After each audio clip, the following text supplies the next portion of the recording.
mà năm xưa mà đó nghe nè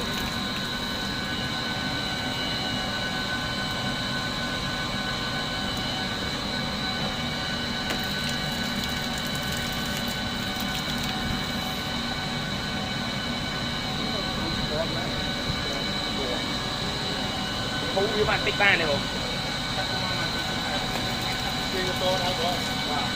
phải chị thôi khỏi chị mà úp chị mà tinh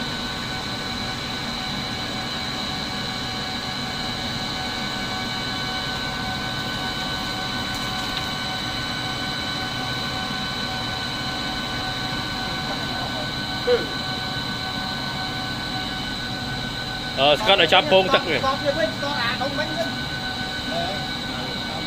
nè pôn tắc nè cho à lẹ cái nhá cho à cái nhá nè con là đi đi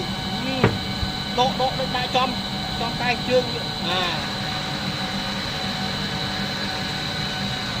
nay được bớt là chết nay được bớt là nó mau chuyện đang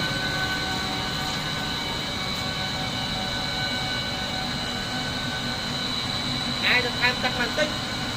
còn tắc cái kiếm đâu ăn ăn màn tích chết ơi tắc việc sau